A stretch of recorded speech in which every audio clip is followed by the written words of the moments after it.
Hello viewers, स्वागत है आप सभी का मेरे यूट्यूब चैनल स्कूल ट्यूशन गुरुजी में। बच्चों, हम कर रहे थे आपका chapter 1 chemical reaction and equations.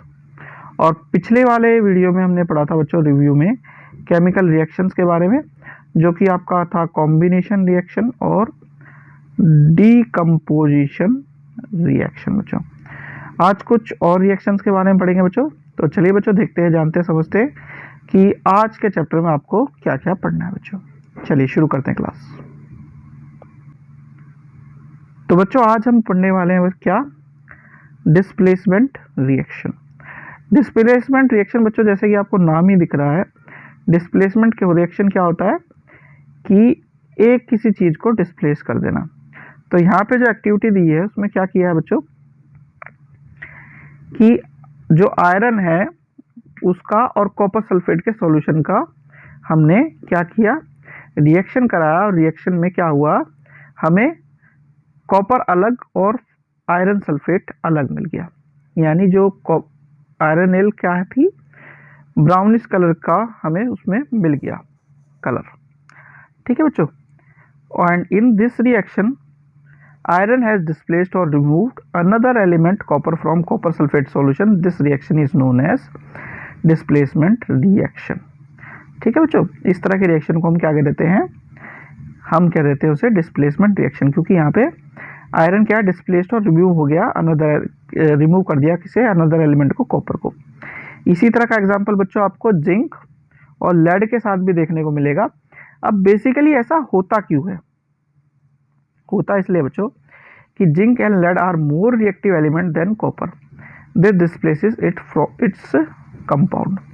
यानी जो मोर रिएक्टिव एलिमेंट होगा आपका, वो लेस रिएक्टिव को डिस्प्लेस कर देगा from its aqueous salt solution. इसी को हम क्या कह देते हैं, डिस्प्लेसमेंट रिएक्शन कह देते हैं। और इसे समझने का एक अच्छा तरीका है, आपकी जो मेटल्स एंड नॉन मेटल्स वाला चैप्टर है उसमें रिएक्टिविटी सीरीज को समझना। उस रिएक्टिविटी सीरीज में आपने देखा होगा कि जो ज़्यादा रिएक्टिव होगा वो जल्दी अपना रिएक्शन करेगा। ठीक है बच्चों, और उसी पे बेस है ये पूरे के पूरा आपका डिस्प्लेसमेंट रिएक्शन। फिर बात आती है बच्चों डबल डिस्प्लेसमेंट रिएक्शन।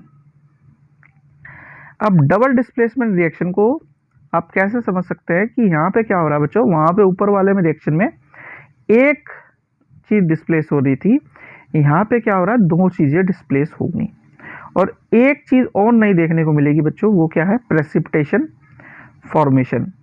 तो होता क्या है, you will observe that insoluble substances are known which are known as precipitate, and any reaction that produces a precipitate can be called as precipitation reaction.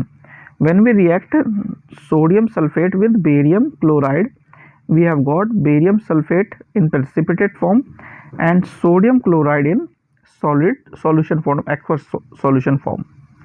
ठीक है बच्चों। अब जब आगे बढ़ेंगे, ऐसा होता किस लिए, तो होता बेसिकली ये है कि the white precipitate of BaSO4, ठीक है, वो क्या कर रहा है, SO4 और Ba2+ जो आयन है उसे बना रहा है, and the other product form is called barium chloride which remain in solution. और जो BaSO4 है आपका, वो कैसा है, प्रेसिपिटेट फॉर्म में। Or here such reaction in which there is an exchange of ions between the reactants are called double displacement reaction बच्चों। ठीक है। अब बात आती है बच्चों ऑक्सीडेशन एंड रिडक्शन रिएक्शन की। ठीक है, बेसिकली अगर हम ऑक्सीडेशन और रिडक्शन रिएक्शन की बात करें तो एक में आपको क्या मिलेगा बच्चों, ऑक्सीजन का एडिशन मिलेगा और हाइड्रोजन का लॉस मिलेगा। दूसरे में आपको हाइड्रोजन का एडिशन मिलेगा और ऑक्सीजन का लॉस मिलेगा। ठीक है, इसी को हम ऑक्सीडेशन रिडक्शन रिएक्शन कह देते हैं।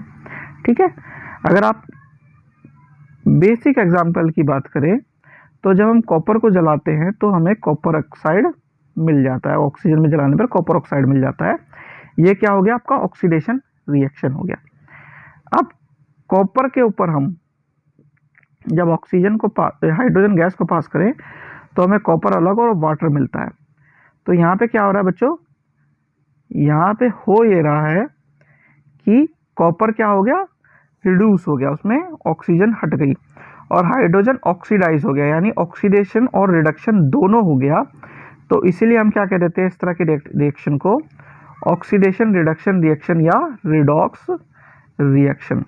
यानी हाइड्रोजन का एडिशन हो गया ऑक्सीजन के साथ और कॉपर से ऑक्सीजन रिलीज हो गया या फिर रिड्यूस हो गया, इस तरह के एग्जाम्पल हम कह देते हैं ऑक्सीडेशन रिडक्शन रिएक्शन या रिडॉक्स रिएक्शन। एक और एग्जाम्पल है बच्चों जिंक ऑक्साइड वाला और कार्बन वाला। ठीक है बच्चों, इस तरह के रिएक्शन आपको बेसिकली देखने को मिलते हैं। तो यहाँ पे हम क्या कह सकते हैं बच्चों,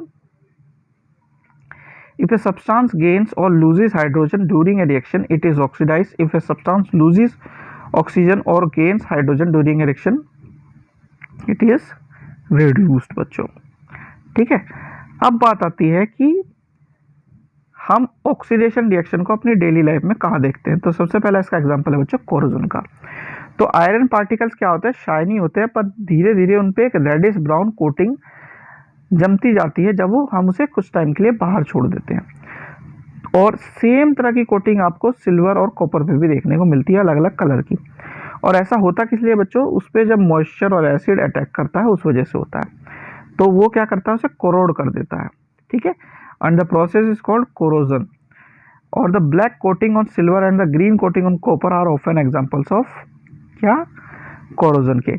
बेसिकली यहाँ पे क्या हो रहा है, ऑक्सीडेशन हो रहा है, यानी कि जो आपका मेटल है वो ऑक्सीडाइज हो रहा है, उसमें ऑक्सीजन का एडिशन हो रहा है। अब ये चीज करती क्या है, कोरोजन क्या करती है, डैमेज करती है कार बॉडीज को, ब्रिजेस को, आयरन नीलिंग्स को, शिप को, जितने भी मेटल्स होते हैं उनको। और ये एक सीरियस प्रॉब्लम है। इससे बचने के लिए हम क्या करते हैं, हम बेसिकली डैमेज को रिपेयर करने के लिए पेंट करना, उस पर कोटिंग चढ़ा देना किसी अलग मेटल की, इस तरह के काम हम करते हैं। ठीक है बच्चों, जो कि आप अलग चैप्टर में पढ़ोगे। फिर आती है एक चीज बच्चों, क्या, रेंसिडिटी। रेंसिडिटी होता क्या है कि जो फैट और ऑयली सब्सटेंसेस है वो ऑक्सीडाइज हो जाते हैं जब आप उन्हें एटमॉस्फेरिक रूम में या फिर नॉर्मल रूम में रख देते हैं, खुले छोड़ देते हैं। तो उनका टेस्ट और स्मेल दोनों चेंज हो जाते हैं, क्योंकि उसमें ऑक्सीडेशन हो जाता है, क्योंकि वो जो फैट होता है और ऑयल होता है वो ऑक्सीडाइज हो चुका होता है, तो वो हमारे खाने लायक नहीं होते। इस प्रोसेस को हम क्या कह देते हैं, रेंसिडिटी कह देते हैं। इससे बचने का क्या तरीका है, इससे बचने का यही तरीका है कि हम फूड को एयरटाइट कंटेनर्स में रखें, या फिर उन्हें हम ऐसी तरह के पैक करें जैसे कि नाइट्रोजन वगैरह गैस उसमें डाल दें, ताकि ऑक्सीडेशन का प्रोसेस उसमें स्लो हो जाए। या फिर उसे हम दोनों तरीके से रखने के अलावा ठंडा कर सकते हैं। ठंडा करने से भी क्या होगा, ये प्रोसेस रुक जाएगा। ठीक है बच्चों, तो ये बेसिक प्रोसेस थे जो हम डेली लाइफ में ऑब्जर्व करते हैं। नेक्स्ट वीडियो में बच्चों हम करेंगे इसके क्वेश्चन आंसर। तो बच्चों आशा करता हूँ आपको वीडियो अच्छी लगी होगी। अगर वीडियो अच्छी लगी हो तो चैनल को सब्सक्राइब करें, वीडियो को लाइक करें, शेयर करें। Thank you.